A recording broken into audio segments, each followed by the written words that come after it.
नमस्कार दोस्तों, मैं हूं पुष्कर पुष्प। स्वागत करता हूं आप सभी का ओरिएंट इंस्टीट्यूट के चैनल पर। आइए आज हम सीखेंगे क्लास 10th का चैप्टर फर्स्ट जो है रासायनिक अभिक्रिया एवं समीकरण। ठीक है, हम हिंदी मीडियम में पढ़ेंगे चैप्टर को पहले। ठीक है, पहले हम देखेंगे रासायनिक अभिक्रिया क्या होती है। तो रासायनिक अभिक्रिया क्या होती है? ऐसे परिवर्तन जिसमें नए गुणों वाले पदार्थ का निर्माण होता है उसे क्या बोलते हैं? रासायनिक अभिक्रिया या केमिकल रिएक्शन। केमिकल रिएक्शन या रासायनिक अभिक्रिया। ठीक है, तो नेक्स्ट क्या है? अभिकारक। नेक्स्ट वर्ड क्या है? अभिकारक। अभिकारक क्या होता है? ऐसे पदार्थ जो किसी रासायनिक अभिक्रिया में हिस्सा लेते हैं या भाग लेते हैं उसे क्या बोलते हैं? अभिकारक। रिएक्टेंट क्या बोलते हैं हम? रिएक्टेंट। ठीक है, क्या बोलते हैं? रिएक्टेंट। नेक्स्ट क्या है? ऐसे पदार्थ उत्पाद। नेक्स्ट क्या है? उत्पाद। उत्पाद क्या होता है? ऐसे पदार्थ जिसका निर्माण रासायनिक अभिक्रिया में होता है उसे क्या बोलते हैं? उत्पाद। क्या बोलते हैं? उत्पाद या प्रोडक्ट। प्रोडक्ट। ठीक है, उत्पाद या प्रोडक्ट। समझने की कोशिश करते हैं। कोई केमिकल रिएक्शन लेते हैं या रासायनिक अभिक्रिया लेते हैं, जैसे कार्बन है प्लस ऑक्सीजन है। कार्बन ऑक्सीजन क्या दे रहे हैं? Carbon dioxide. ठीक है ना, कार्बन ऑक्सीजन कंबाइन होकर क्या देंगे? Carbon dioxide. ठीक है, तो ये क्या है? ये हमारा क्या है? ओवरऑल क्या है? ये पूरा क्या है? ये रासायनिक अभिक्रिया है। पूरी क्या है? रासायनिक अभिक्रिया है। जो लेफ्ट हैंड साइड होती है, ये देखो बोलते हैं लेफ्ट हैंड साइड। ये क्या होता है हमारा? Left hand side. ठीक है ना, और उधर साइड क्या होता है? Right hand side. उधर साइड क्या होता है? Right hand side. तो राइट हैंड साइड और लेफ्ट हैंड साइड दो चीजें हैं।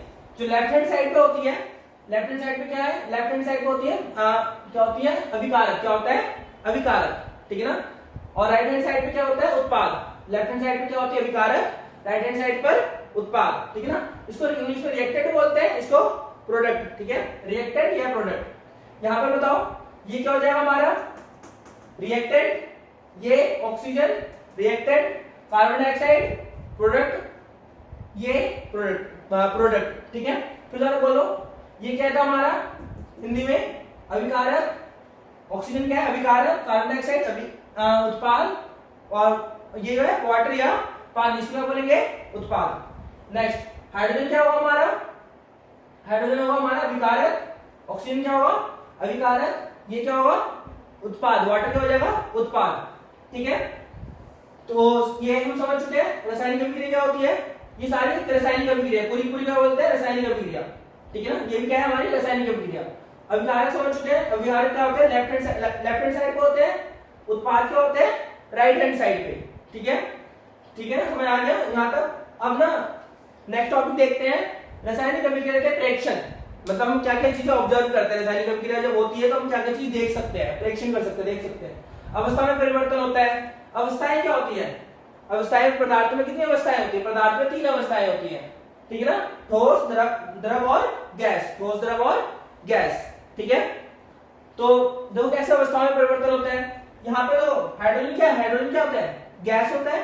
हाइड्रोजन क्या होता है? गैस होता है। ठीक है ना, तो जी से लिखते हैं, गैस को जी से दिखाते हैं। ऑक्सीजन क्या होता है? गैस होता है। ठीक है ना, और ये वाटर क्या होता है? लिक्विड होता है। तो केमिकल रिएक्शन हुआ, और केमिकल रिएक्शन होती क्या होगा? अवस्था में परिवर्तन हो गया। पहले क्या था? गैस था, अब किस में आ गया? अब किस में आ गया? लिक्विड में आ गया।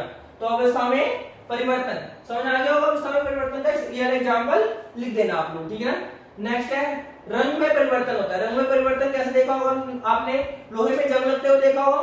तो लोहे में जब जंग लगता है तो लोहे का कलर चेंज होता है, रंग परिवर्तन होता है, तो रंग में परिवर्तन आता है। तो रंग में परिवर्तन समझ चुके होंगे। तापमान में परिवर्तन। तापमान में परिवर्तन क्या होता है? जैसे तापमान में परिवर्तन कैसे समझ सकते हैं? जैसे ये क्या है? ग्लूकोज। ये क्या है? ग्लूकोज है। ठीक है ना, ग्लूकोज जब ऑक्सीजन के साथ रिएक्ट होता है, ठीक है, तो क्या चीज निकलती है? कार्बन डाइऑक्साइड और पानी, और कुछ उष्मा निकलती है। तो जब भी हीट निकलेगी तो तापमान कम होगा। ठीक है ना, तो तापमान में परिवर्तन होता है। ठीक है, नेक्स्ट है गैस में उत्सर्जन। गैस उत्सर्जित होती है किसी रिएक्शन में, देखा होगा आपने। देखो इस रिएक्शन में देखते हैं गैस कहां से उत्सर्जित होती है। गैस का उत्सर्जन मतलब गैस का निकलना। गैस, ठीक है, तो एक रिएक्शन देखो यहाँ पर, जैसे ये क्या था? ग्लूकोज था। ठीक है, और किससे रिएक्ट हो रहा है? ऑक्सीजन से। क्या निकल रहा है? कार्बन डाइऑक्साइड और वाटर। जो कार्बन डाइऑक्साइड है वो क्या है? गैस अवस्था में होता है। कार्बन डाइऑक्साइड किस अवस्था में होता है? गैस अवस्था में। और वाटर किस अवस्था होता है, लिक्विड अवस्था में। ठीक है ना, यहां तो समझ आ गया, कोई दिक्कत तो नहीं आता। चलिए आगे बढ़ते हैं। नेक्स्ट टॉपिक हमारा रासायनिक परिवर्तन को प्रदर्शित करना। रासायनिक परिवर्तन को दो तरीके से प्रदर्शित किया जाता है, एक तो शब्दों के रूप में और एक रासायनिक समीकरण के रूप में।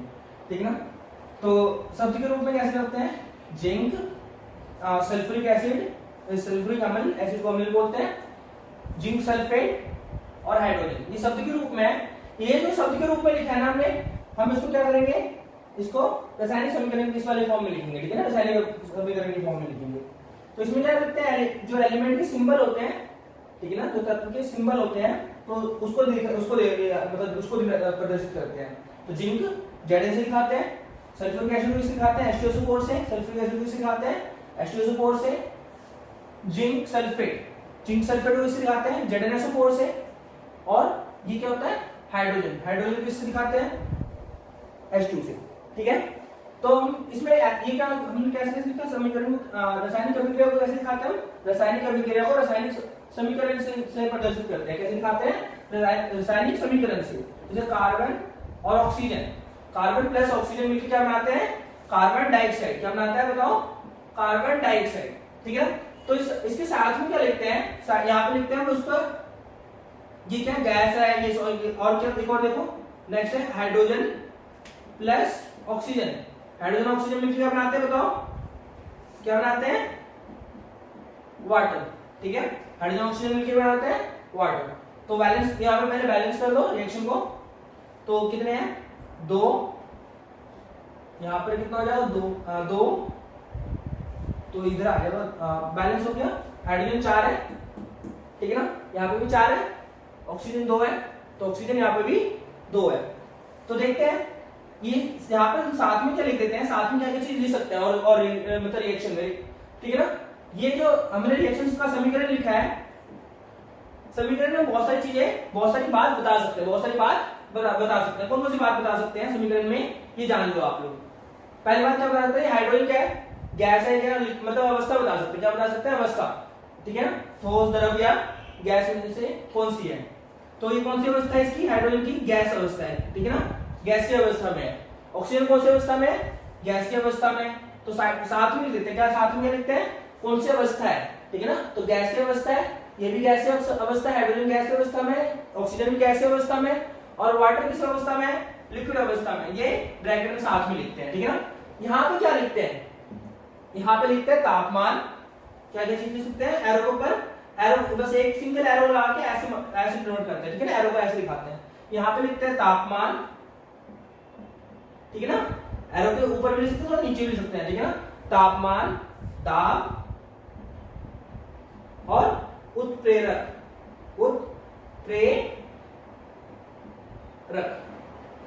उत्प्रेरक क्या होता है, उत्प्रेरक मान लो कोई हमारी रासायनिक अभिक्रिया हो रही है, वो अभिक्रिया को लगने में 2 दिन में हो रही है, तो उत्प्रेरक क्या करता है, उस अभिक्रिया को 2 घंटे में करा देता है, 15 मिनट में करा देता है। तो उसमें टाइम ड्यूरेशन क्या कर देता है, उत्प्रेरक कम कर देता है। रासायनिक अभिक्रिया का टाइम ड्यूरेशन क्या कर देता है, समय क्या कर देता है, कम कर देता है। ठीक है ना, तो उत्प्रेरक समझ गए। दाब और तापमान दो और चीजें चाहिए। ठीक है ना, दाब क्या होता है, जैसे ये प्रेशर होता है ना, प्रेशर, दाब क्या होता है, प्रेशर होता है, दाब क्या होता है, प्रेशर। देखेंगे फिजिक्स में देखेंगे दाब क्या होता है। ठीक है, तो यहां तक समझ आ चुका आप लोगों के। ठीक है, नेक्स्ट टॉपिक की तरफ बढ़ते हैं। लेकिन आप लोग एक चीज और याद रखिए, जो मैं लिख रहा हूँ बोर्ड पर, उसको अपनी कॉपी में घर बैठ के नोट कर लीजिए, इससे आपका फायदा होगा। ठीक है, बार बार वीडियो देखने की जरूरत नहीं पड़ेगी आपको। ठीक है, देखते हैं नेक्स्ट टॉपिक। आप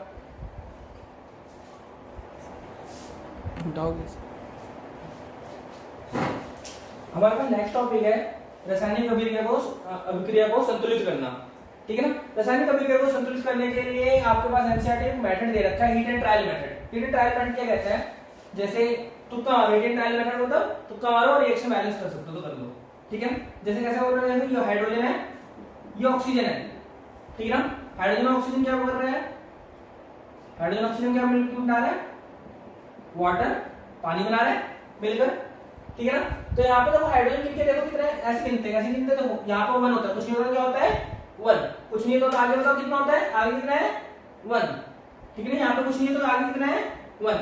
अच्छा अब बताओ बैलेंस है, देखो हाइड्रोजन गिनो, हाइड्रोजन कितने हैं हाइड्रोजन कितने हैं? 2, ठीक है ना। इसको बोलते हैं लेफ्ट हैंड साइड, इसको बोलते हैं right hand side. Right hand side में हाइड्रोजन कितने हैं? 2। हाइड्रोजन कितने हैं? 2, ठीक है ना। इधर कितने हैं? 2। हाइड्रोजन क्या है? बैलेंस है अभी, ठीक है ना। ऑक्सीजन देखो, ऑक्सीजन कितने हैं right hand side? 2। Left hand side, ठीक है ना, लेफ्ट हैंड साइड 2 ऑक्सीजन है। इधर राइट हैंड साइड कितने हैं? राइट हैंड साइड किधर होती है? ये लेफ्ट हैंड साइड होता है LHS, ये राइट हैंड साइड होता है, ठीक है ना, ये राइट हैंड साइड होता है RHS। इधर कितना है ऑक्सीजन है? 1। क्लियर है आपको, ठीक है ना। बैलेंस कैसे करता है देख रहे हैं, संतुलन कैसे करेंगे। यहाँ पे देखो ऑक्सीजन कितना है? 1। अच्छा मैं इसको 2 से मल्टीप्लाई कर दूं तो ऑक्सीजन बराबर हो जाएंगे। अगर मैं यहाँ से 2 से मल्टीप्लाई कर दूं तो इधर भी 2 ऑक्सीजन, इधर भी 2 ऑक्सीजन, ठीक है भाई। 2 से बोल रहे तो 2 से कर दिया मैंने, ठीक है ना। तो 2 से ऑक्सीजन मल्टीप्लाई करते क्या हो जाएगा, लेकिन हाइड्रोजन कितना हो गया? इधर कितना हो गया? हाइड्रोजन 4 हो गए, हाइड्रोजन भी बढ़ गए। 2 से ऑक्सीजन मल्टीप्लाई कर दो, हाइड्रोजन बढ़ गए, तो इधर हाइड्रोजन कम है। इधर कितना करना पड़ेगा हाइड्रोजन को? फिर 2 से मल्टीप्लाई कर दो इस वाले हाइड्रोजन को, इधर भी 2 से मल्टीप्लाई कर दिया, ठीक है ना। अब हाइड्रोजन कितना हो गया? इधर 4, इधर कितना होगा हाइड्रोजन? देख लो कितना होगा? 2 और 2 4। इधर कितना है? इधर कितना है? 4, 2 दूनी 4। यहाँ पे कितना है? 2 1 कम 2, और यहाँ पर भी एक नीचे कितना होता है? 1 होता है, नीचे कुछ नहीं होता, 1 होता है, पता है ना। 2 1 कम 2, तो इधर भी 2 ऑक्सीजन। तो रिएक्शन क्या है? बैलेंस है। लेकिन क्या होता है, तो एक बार ऐसे में हम फंस जाते हैं। क्या होता है? ऐसे में हम फंस जाते हैं, ठीक है ना। तो मैं आपको दूसरा तरीका बताऊंगा जो हमेशा मतलब लगता है, हमेशा बैलेंस हो जाता है, मतलब, ठीक है ना, जो हमेशा लगता है, ठीक है ना। हिट एंड ट्रायल मेथड हमेशा नहीं लगता, ठीक है। तो फंस भी सकते हो। जो हमेशा लगता है वो वाला मेथड देख लेते हैं एक बार, ठीक है। वो वाला मेथड क्या है? जैसे मान लो CH4 है प्लस O2 है, ठीक है ना। इसको बैलेंस करना है, और यहां पर क्या करना है, ठीक है ना, इसको बैलेंस करना है। तो इसके आगे क्या कर लेंगे हम? कुछ भी नहीं, हम एक लेटर लेते हैं, ABCD मान लेते हैं। क्या मान लेंगे? A, ठीक है ना, B, ठीक है ना, या तो स्मॉल में मान लें तो स्मॉल में मान लो। जितने भी चीजें ये LHS दी क्या होता है? हमारा LHS होता है। LHS को क्या बोलते हैं? अभिकारक। इसको क्या बोलेंगे? उत्पाद, ठीक है ना, अभिकारक उत्पाद, ठीक है ना, रिएक्टेड प्रोडक्ट। इसको बैलेंस करना है। बैलेंस नहीं है, कैसे पता चला मुझे बैलेंस नहीं है? यहाँ पे कितने हाइड्रोजन है? यहाँ पे 4 हाइड्रोजन, यहाँ पे कितने हैं? 2 हाइड्रोजन, तो बैलेंस तो पक्का नहीं है, ठीक है ना। 2। अब यहाँ पे क्या मान लेंगे? A, यहाँ पे मान लेंगे B, यहाँ पे मान लेंगे C, यहाँ पे मान लेंगे D, ठीक है ना, ABCD। समझ आ गया ABCD कैसे माना मैंने, ठीक है ना। ABCD अगर और ज्यादा होता तो E तक मानते हैं, ठीक है ना, और ज्यादा होता तो F तक मानते। नेक्स्ट, यहाँ पे कितना है कार्बन? 1 कार्बन है, ठीक है ना। तो 1 into A, एक बस कार्बन कार्बन देख रहा हूं। क्या कौन सा देख रहा हूं मैं? कार्बन आइटम देख रहा हूं। कौन सा आइटम देख रहा हूं? कार्बन आइटम की। तो यहाँ पे 1 into A 1A, ठीक है। इधर कितने कार्बन है? ये तो लेफ्ट हैंड साइड के थे, राइट हैंड साइड में कितने हैं? 1 into C, ठीक है। आगे हो जाए कार्बन कितने हैं? हाइड्रोजन भी देखो, और हाइड्रोजन देखो, हाइड्रोजन कितने हैं? 4A, 1 into A 4A, ठीक है, 1 into A 4A। क्लियर है यहाँ तक? ठीक है, 1 into A 4A। और उधर क्या था? हम किसको देख रहे हैं? हाइड्रोजन को। किसको देख रहे हैं? यहाँ पे लिख लो, हाइड्रोजन को देख रहे हैं 4A। वहां पे हाइड्रोजन कितना है? 2 into D 2D, ठीक है। यहाँ पर फिर ऑक्सीजन को देखो, ऑक्सीजन कितने यहाँ पर? 2 into B 2B, ऑक्सीजन देख रहे हैं तो 2B। इधर कितना ऑक्सीजन देखो भाई, इधर बताओ कितने हैं? 2C प्लस, यहाँ पे क्या होता है? 1 होता है, कुछ नहीं होता तो क्या होता है? 1 प्लस 1D। अब ना ये इक्वेशन लिखनी आ गई आपको, इसको बोलते हैं इक्वेशन लिखना। इक्वेशन लिखनी आ गई। इक्वेशन लिखने के बाद ना मैं लेट कर लेता हूँ, किसी को लेट कर सकते हैं, लेट कर सकता हूँ। A की वैल्यू 1 लेट कर लेता हूँ। A की वैल्यू क्या लेट कर लेता हूँ? 1।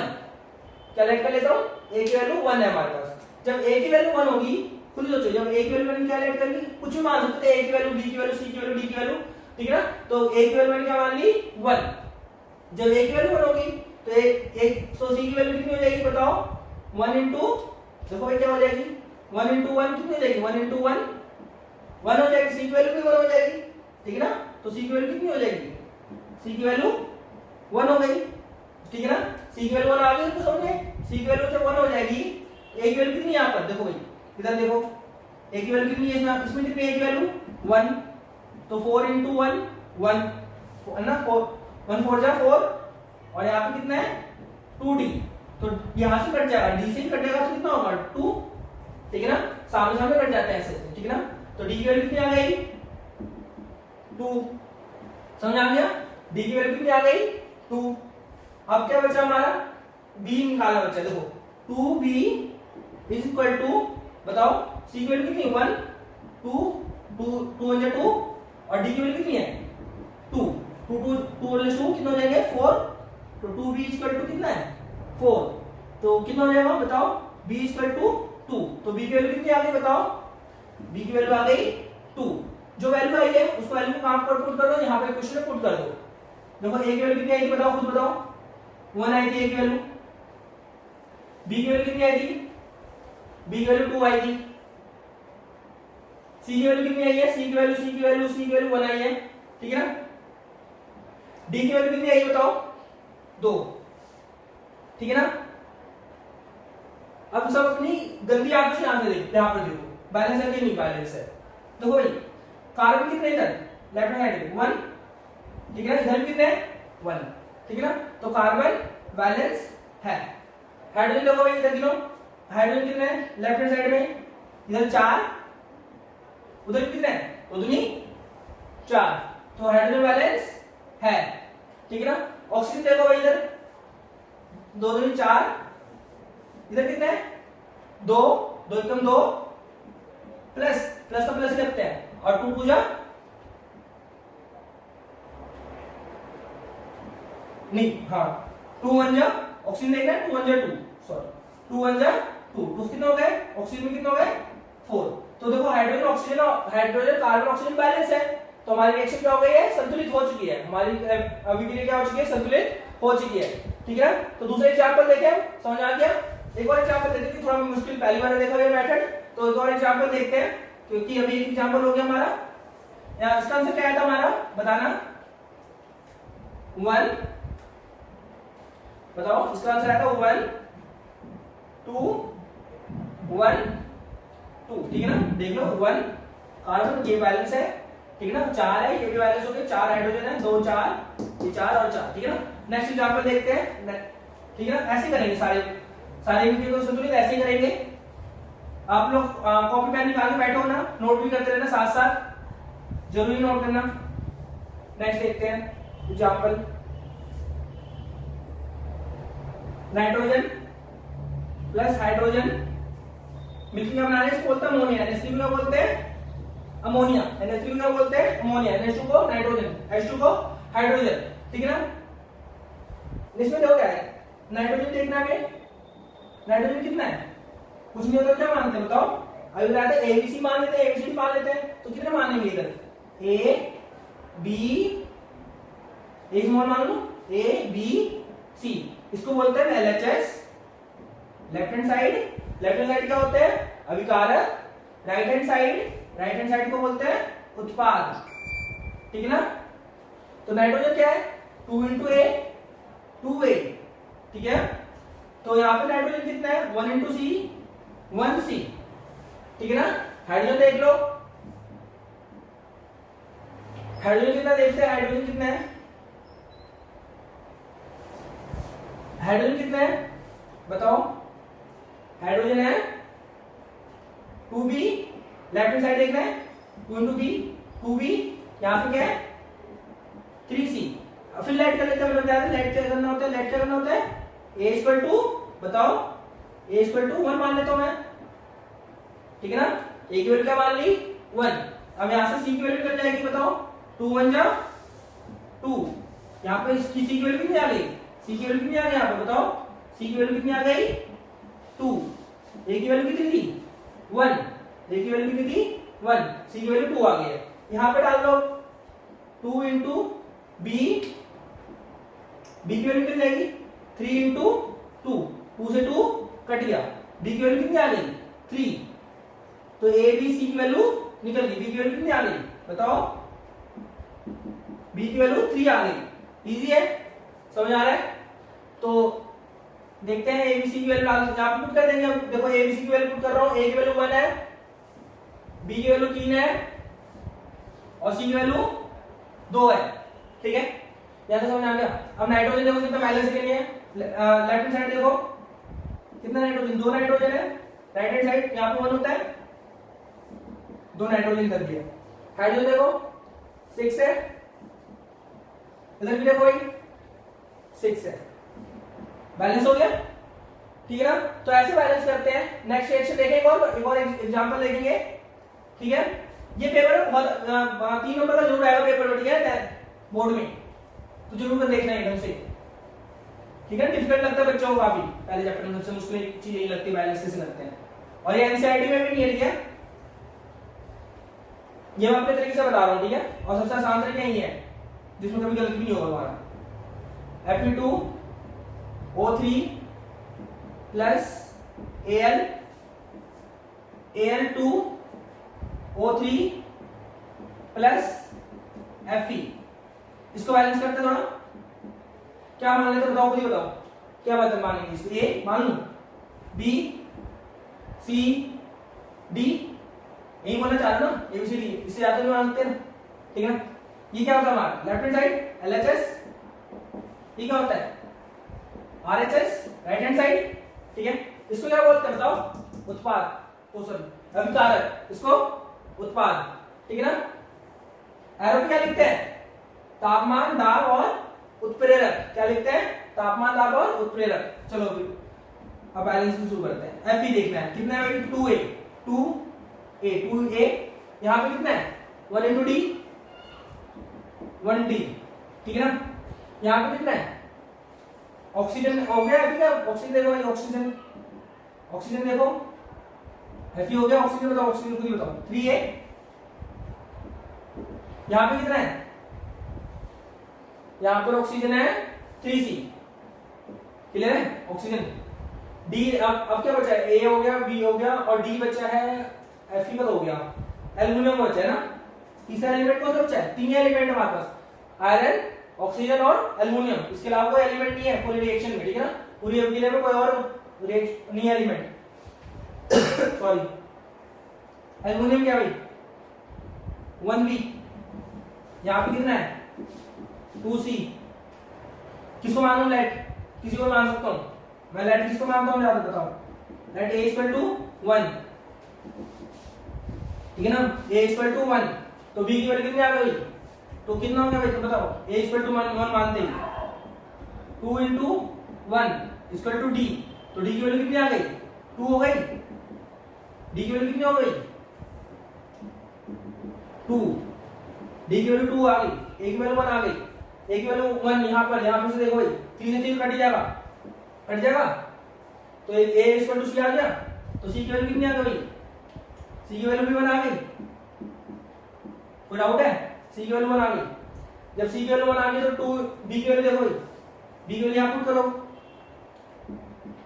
b इक्वल टू निकालना है। ठीक है ना, तो 2 इंटू 1, c की वैल्यू क्या है 2 इंटू 1, तो b की वैल्यू कितनी आ गई, b की वैल्यू आ गई 2।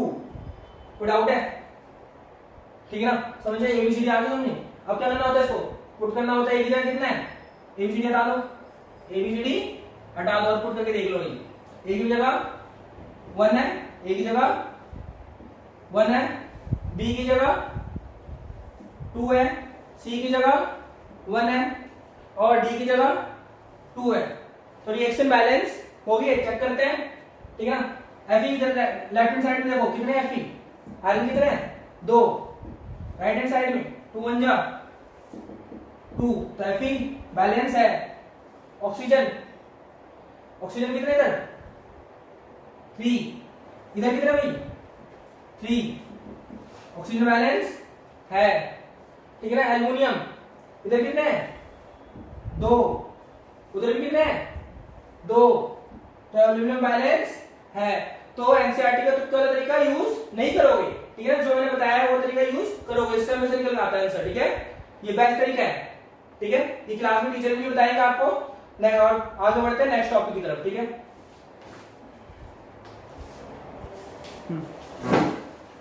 नेक्स्ट टॉपिक देखते हैं रासायनिक अभिक्रिया के प्रकार, ठीक है ना। क्या है रासायनिक अभिक्रिया के प्रकार। ये भी पेपर के लिए बहुत इंपॉर्टेंट टॉपिक है, ठीक है ना। इसमें से क्वेश्चन आते रहते हैं एग्जाम्स में, ठीक है। तो पहले देखेंगे संयोजन अभिक्रिया क्या होती है। संयोजन अभिक्रिया क्या होती है, इसकी डेफिनेशन देख लो पहले। इस अभिक्रिया में दो या दो से अधिक अभिकारक मिलकर एकल उत्पाद बनाते हैं। पहले समझने की कोशिश करते हैं। देखो यहाँ पर क्या होता है, दो, पहले दो क्या होना चाहिए, दो या दो से अधिक क्या होना चाहिए, पूरी बताओ। अभिकारक, अभिकारक क्या होता है लेफ्ट हैंड साइड में, दो या दो से अधिक अभिकारक मिलके क्या बना रहे हैं, एकल उत्पाद बना रहे हैं, ठीक है ना। उत्पाद किधर होते हैं, राइट हैंड साइड में, ठीक है ना। तो दो दो भी हो सकते थे, दो भी हो सकते थे, दो भी हो सकते थे, और दो अभिकारक मिलकर भी एकल उत्पाद बना सकते थे, ठीक है ना। या दो से ज्यादा भी अभिकारक मिलकर एकल उत्पाद बना सकते हैं, ठीक है ना। एग्जांपल देख लेते हैं भैया, ठीक है ना। ये समझ आ गया। इसका एग्जांपल क्या है, कार्बन प्लस ऑक्सीजन मिलकर क्या बना रहे हैं, कार्बन डाइऑक्साइड, ठीक है। बहुत इजी है। नेक्स्ट क्या है, वियोजन अभिक्रिया। इसका उल्टा होता है, ठीक है ना। वियोजन अभिक्रिया क्या होता है, इसका उल्टा होता है। कैसे इसका उल्टा होता है, पहले समझने की कोशिश करते हैं डेफिनेशन से। इस अभिक्रिया में एकल अभिकारक टूटकर दो या दो से अधिक उत्पाद बनाते हैं। एकल अभिकारक होगा, टूटेगा, और दो हो सकता है, या कभी बार दो से अधिक उत्पाद बना सकता है, ठीक है ना। एक क्या है, एकल अभिकारक है, दो उत्पाद बना रहा है, कभी दो या दो से अधिक उत्पाद बना सकता है। यहाँ पर एग्जाम्पल देखते हैं। ये क्या है, फेरस सल्फेट है, ठीक है ना। फेरस सल्फेट क्या कर रहा है, फेरिक ऑक्साइड में टूट रहा है, सल्फर डाइऑक्साइड में टूटता है। दो होते तो डाइऑक्साइड बोलते हैं, तीन होते तो ट्राई बोलते हैं, तीन होते ट्राई, तो सल्फर ट्राइऑक्साइड में टूट रहा है, ठीक है ना। तो इसको बोलते हैं वियोजन अभिक्रिया। वियोजन में तो टूटना, संयोजन में तो जोड़ना, ठीक है ना। ये समझ आ रहा है। अब ये साथ में ये लिखे होते हैं, ये होते हैं सॉलिड अवस्था है, ये भी सॉलिड, ये भी है ठोस अवस्था में। सॉलिड मतलब सॉलिड होता है, ठीक है ना। ऐसा मतलब सॉलिड मतलब ठोस अवस्था। गैसीय अवस्था में, जी मतलब गैसीय अवस्था में। तो एक अवस्था और बताया, तो सॉलिड अवस्था को एस से दिखाते हैं, लिक्विड अवस्था को एल से दिखाते हैं, गैस अवस्था को जी से दिखाते हैं। अगर कोई चीज पानी में घुली हो तो उसको एक्वस बोलते हैं। क्या उस अवस्था होती है, एक्वस, एक क्यू से दिखाते हैं, ठीक है ना। समझ आ गया। नेक्स्ट टॉपिक की तरफ बढ़ते हैं।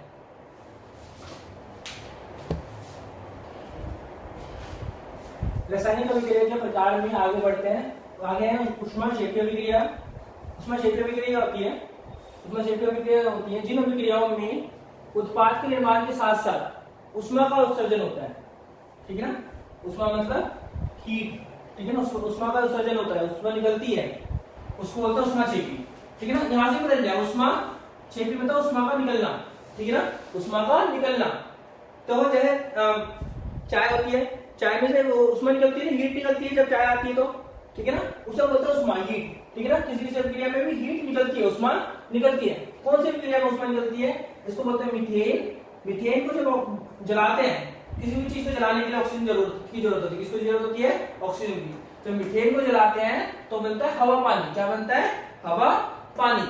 मीथेन को जब जलाते हैं तो क्या बनता है, हवा पानी। जलाने के लिए किसकी जरूरत होती है, ऑक्सीजन की। हवा क्या है हमारा, कार्बन डाइऑक्साइड, और पानी क्या लिखते हैं, वाटर।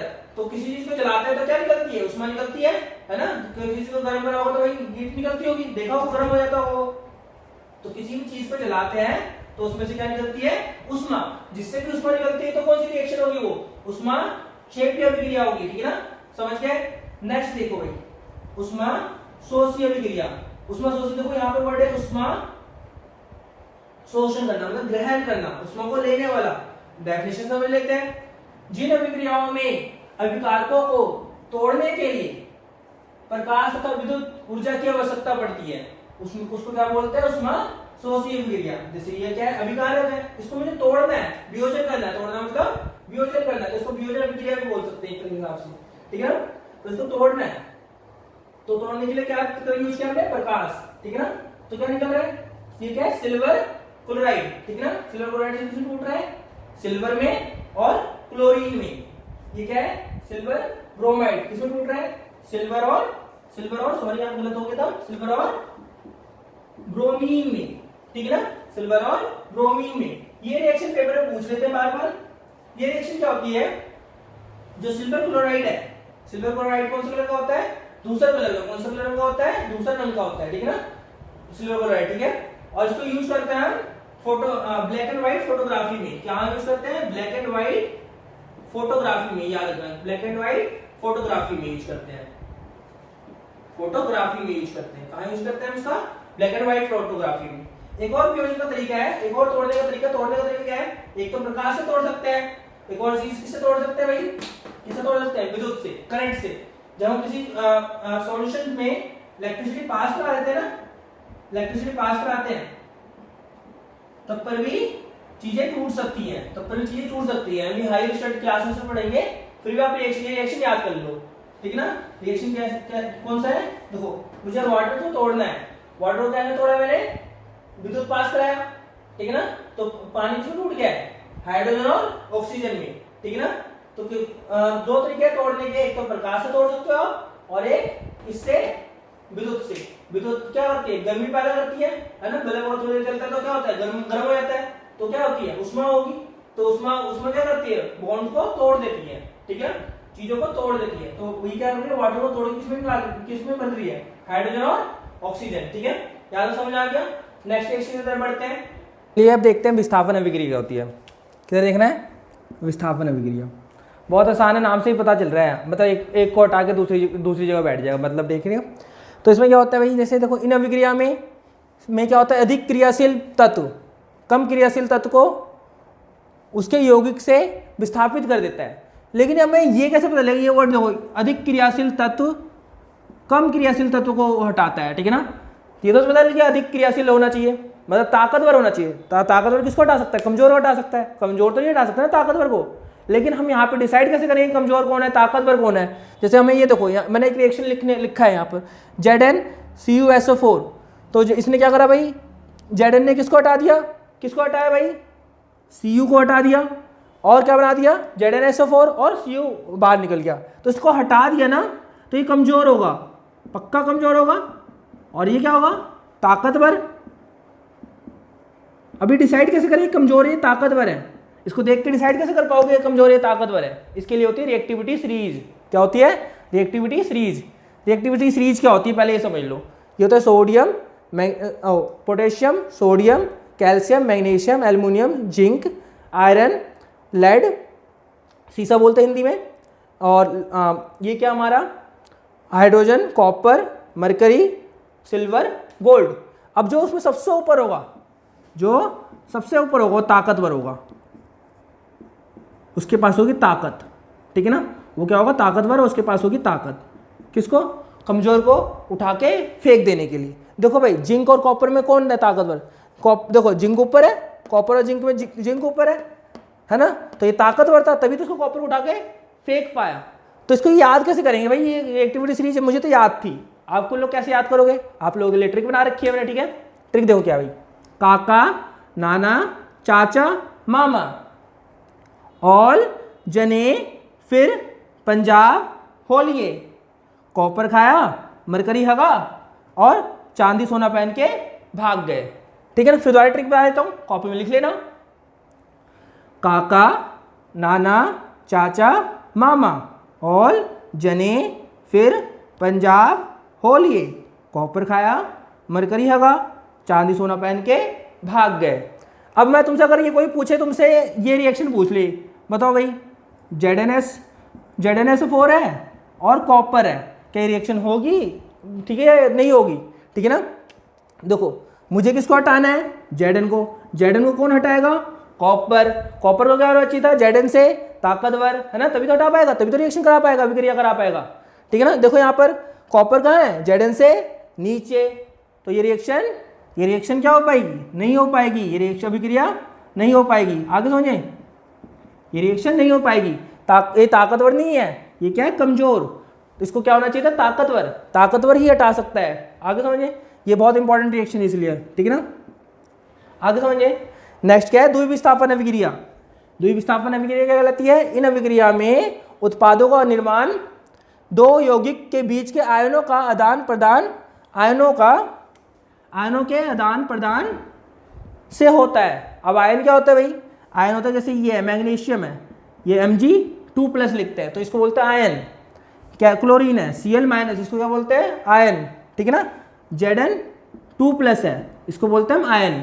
तो यहाँ पर क्या होता है, देखो क्या है, ये क्या है, सोडियम सल्फेट, बेरिलियम क्लोराइड, क्या देखो यहाँ पर क्या था, क्लोरीन के साथ कौन था, बैरियम, लेकिन यहाँ पर कौन सा आयन आ गया, पहले बैरियम आयन था, अब कौन आ गया, सोडियम आयन आ गया क्लोरीन के साथ, ठीक है ना। इसको बोलते हैं नमक, घर में जो नमक यूज करते हैं उसके लिए कॉमन सॉल्ट क्या होता है, इसको बोलते हैं NaCl, ठीक है ना। यहाँ पे सल्फेट के साथ कौन था, पहले सल्फेट के साथ सोडियम बैठा था, अब सल्फेट की जगह कौन आ गया बताओ, बैरियम। तो दो यहाँ पे 2 आयन थे, दोनों ने अपनी सीट को एक्सचेंज करा और द्विस्थापन अभिक्रिया हो गई, ठीक है ना। कौन से आयन थे, सोडियम ने अपनी सीट को एक्सचेंज करा, सोडियम कहाँ चला गया, क्लोरीन के पास चला गया, और बैरियम, सोडियम कहाँ चला गया, क्लोरीन के पास चला गया, क्लोरीन और बैरियम कहाँ आ गया, किसके पास आ गया, सल्फेट के पास। दोनों आयन ने अपनी सीट को चेंज किया और रिएक्शन हमारी हो गई, तो इसको इस वाली रिएक्शन क्या बोलते हैं, द्विविस्थापन अभिक्रिया। उसको साथ साथ कॉपी में नोट करते जाओ, मैं बार बार बोल रहा हूँ क्योंकि बहुत इंपॉर्टेंट नोट्स है ये, ठीक है ना, और आज ही याद कर लेना इसे। नेक्स्ट है उपचयन अभिक्रिया। उपचयन अभिक्रिया क्या होती है, जब, पहले डेफिनेशन देख लेते हैं, जब किसी पदार्थ में ऑक्सीजन की वृद्धि होती है, पहले डेफिनेशन ये लिख सकते हो, दूसरी डेफिनेशन क्या लिख सकते हो, जब किसी पदार्थ में ऑक्सीजन का ह्रास होता है, ह्रास मतलब ऑक्सीजन की कमी होती है, ठीक है ना, ऑक्सीजन की कमी होती है। यहाँ पे देखो ये कार्बन है, तो यहाँ पे क्या हो रहा है भाई, कार्बन को क्या मिल रहा है, ऑक्सीजन हो रहा है, ऑक्सीजन मिल रहा है, तो इसमें ऑक्सीजन की क्या हो रही है, कार्बन में ऑक्सीजन, कार्बन का क्या हो रहा है, उपचयन हो रहा है। उपचयन क्यों हो रहा है, उपचयन में तो कार्बन का उपचयन हो रहा है, ऑक्सीजन की वृद्धि हो रही है, ऑक्सीजन ऊपर बढ़ रहा है, ऑक्सीजन ऊपर बढ़ रहा है, ऊपर हो रहा है, तो ऑक्सीजन ऊपर हो रहा है, तो ऑक्सीजन ऊपर हो रहा है तो क्या उपचयन होगा कार्बन का, यहाँ पर कार्बन का क्या हो गया, उपचयन हो गया है, कार्बन का क्या हो गया, उपचयन हो गया है, ठीक है ना, कार्बन का उपचयन हो गया है। तो मिलता जुलता है, थोड़ा बहुत मिलता जुलता है, ये तीनों रिएक्शन एक साथ ही हो सकती हैं, तो ध्यान रखना। अपचयन भी बता देता हूँ यहीं पर से मैं आप लोगों को। अपचयन क्या होता है, जब किसी पदार्थ में ऑक्सीजन का ह्रास होता है, ऑक्सीजन की कमी होती है, ठीक है ना, या जब किसी पदार्थ में हाइड्रोजन की वृद्धि होती है, ठीक है ना, हाइड्रोजन बढ़ जाता है, तो उसको बोलते हैं अपचयन, ठीक है ना। अपचयन में क्या बढ़ता है, अपचयन में हाइड्रोजन बढ़ जाता है, ठीक है ना, अपचयन में हाइड्रोजन बढ़ जाता है, अपचयन में हाइड्रोजन बढ़ता है, ठीक है ना, और उपचयन में क्या बढ़ता है, ऑक्सीजन बढ़ जाता है, उपचयन में ऑक्सीजन बढ़ जाता है, ठीक है ना, याद रखना बहुत इंपॉर्टेंट है। तो यहाँ पे देखो भाई, यहाँ पे क्या हो रहा है, यहाँ कॉपर यहाँ पर देखो कॉपर ऑक्साइड है, कॉपर ऑक्साइड किस में जा रहा है, कॉपर में, तो यहाँ पर ऑक्सीजन की क्या हो रही है भाई, तो कॉपर क्यों, क्या कॉपर किस में जा रहा है, कॉपर को क्या हो रहा है भाई, ऑक्सीजन की कमी मतलब उपचयन में जा रहा है, कॉपर का क्या हो रहा है, उपचयन। क्यों हो रहा है उपचयन, बताओ, खुद ही बताओ, क्योंकि इसको ऑक्सीजन की कमी हो रही है। हाइड्रोजन देखो यहाँ पर, हाइड्रोजन को जैसे क्या हो गया, हाइड्रोजन को, इसके पास हाइड्रोजन को देखो तो हाइड्रोजन में ऑक्सीजन की वृद्धि हो रही है, देखो यहाँ पर देखो हाइड्रोजन की वृद्धि में ऑक्सीजन की वृद्धि हो रही है। जब भी ऑक्सीजन की वृद्धि होती है तो क्या हो जाता है, यहाँ पर देखो, सॉरी गलत हो गया, कॉपर को ऑक्सीजन की कमी हो रही है, ऑक्सीजन की कमी मतलब अपचयन, ऑक्सीजन की कमी मतलब अपचयन, ठीक है ना, थोड़ा गलत हो गया था, देख लेना। यहाँ पर क्या है, हाइड्रोजन को क्या हो रहा है, ऑक्सीजन की वृद्धि हो रही है, ठीक है ना, ऑक्सीजन की वृद्धि हो रही है हाइड्रोजन को, ऑक्सीजन की वृद्धि मतलब अपचयन, ऑक्सीजन की वृद्धि मतलब अपचयन, तो हाइड्रोजन को क्या हो रहा है, अपचयन क्यों हो रहा है बताओ, क्योंकि इसको ऑक्सीजन की वृद्धि हो रही है। और जिस रिएक्शन में और जिस अभिक्रिया में उपचयन और अपचयन दोनों होते हैं उसको बोलते हैं रिडॉक्स रिएक्शन। तो ये किसका एग्जाम्पल है, एक रिडॉक्स रिएक्शन का भी एग्जाम्पल है, ठीक है ना, इसका एग्जाम्पल है, एक रिडॉक्स रिएक्शन का भी एग्जाम्पल है, ठीक है ना। रिडॉक्स रिएक्शन बता दे तो कहाँ से आया, रिडॉक्स रिएक्शन इंग्लिश में इसको उपचयन अपचयन को इंग्लिश में क्या बोलते हैं,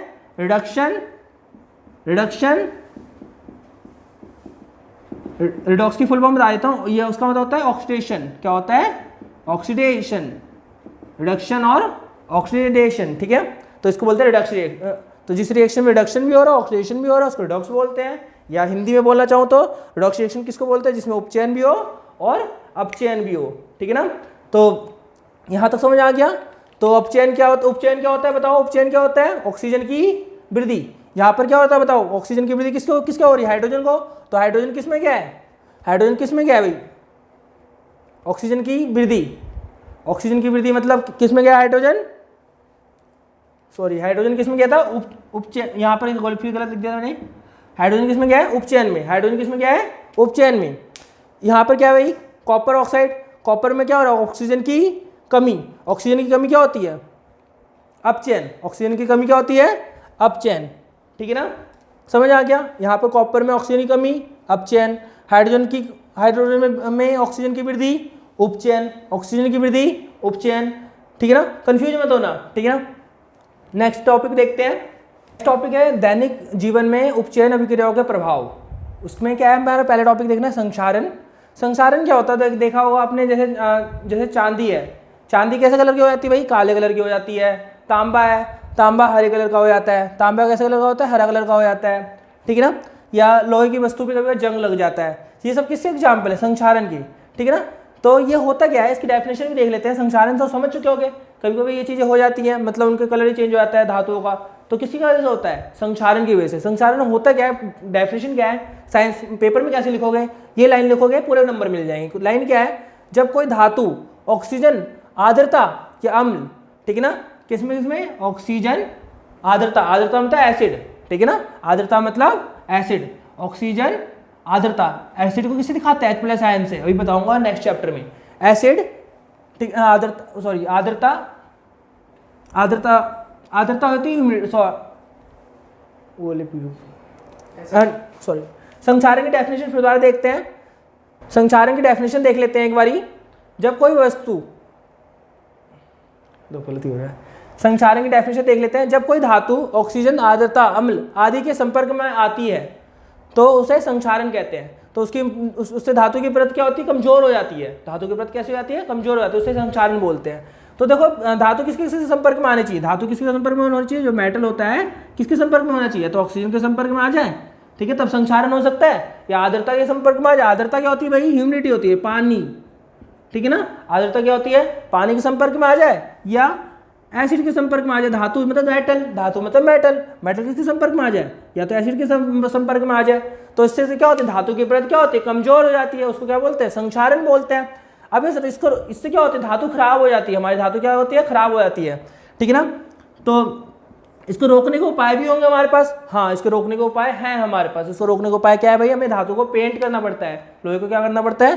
पेंट करना पड़ता है। विद्युत लेपन होता है, ये सब लेपन होता है, ठीक है ना। ये सब तरीके हैं, ठीक है ना। करंट पास करके फिर द्वारा, मतलब होते हैं ना, सोने की परत चढ़ाई जाती है।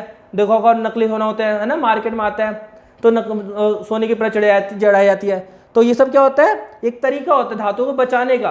धातु को बचाने के 3 तरीके पूछेंगे, तो आप ये याद रखना, ये सद लेपन, विद्युत लेपन और पेंट करना, ठीक है। नेक्स्ट टॉपिक तरफ बढ़ते हैं। नेक्स्ट टॉपिक है विकृत गंधिता। विकृत गंधिता क्या होती है? देखो, विकृत गंधिता क्या होती है, जैसे आपने बोला होगा कभी खाना खराब हो गया, खाने से बदबू आ रही है, सड़ गया खाना, तो उसको बोलते हैं विकृत गंधिता, ठीक है ना। सिंपल सी बात समझ चुके हो। अब डेफिनेशन देख लेते क्या है। वसायुक्त तैलीय खाद्य सामग्री में, मतलब खाना कैसा होता है? या तो तेल का बना होता है या तो घी का बना होता है, वसायुक्त होता है। वायु के संपर्क में आने पर उपचयित हो जाती है, मतलब ऑक्सीजन से रिएक्ट कर जाती है। ऑक्सीजन से उपचयित हो जाता है मतलब ऑक्सीजन से रिएक्ट हो जाती है, जिससे उसका स्वाद और गंध में परिवर्तन आता है। स्वाद कैसा हो जाता है? खराब हो जाता है, बदबू आ जाती है।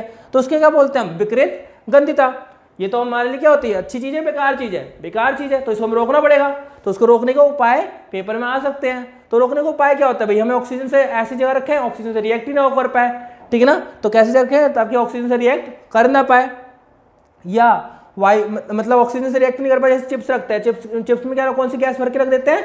नाइट्रोजन वाली गैस। और कोई चिप्स खाते हो, जब चिप्स खाते हो बाहर निकाल दो, थोड़ी देर में खराब हो जाएगी ऑक्सीजन से रिएक्ट करके। अगर लेकिन चिप्स अगर पैकेट के अंदर होती है तो पैकेट के अंदर तो नहीं खराब होती ना। क्यों? क्योंकि उसमें वो पैकेट के अंदर क्या भर देते हैं? पहले से नाइट्रोजन गैस भर देते हैं, ठीक है ना। नाइट्रोजन गैस रिएक्ट नहीं कर पाती, ठीक है ना। तो या तो प्रतिरोधक ऑक्सीकारक का ही उपयोग करके, पहला तरीका ये है। दूसरा तरीका क्या है? वायुरोधी बर्तन को खास सामग्री वायुरोधी बर्तन में खास सामग्री में रख के, ठीक है ना। या तो ऐसा बर्तन ले लो जिसमें बर्तन में हवा आ ही नहीं सके, ऑक्सीजन आ ही नहीं सके, ठीक है। तो ये 2 तरीके हैं जिससे हम विकृत गंधिता को रोक सकते हैं, ठीक है ना। इसी के साथ हमारा ये चैप्टर यहाँ पर समाप्त होता है। उम्मीद करता हूँ आपको ये चैप्टर समझ में आया होगा। और इसी तरह के चैप्टर फ्यूचर में मिलते रहे, इसके लिए आप हमारे चैनल को सब्सक्राइब करें, हमारे वीडियो को लाइक करें और हमारे वीडियो को फैला दें। Thank you very much. God bless you all.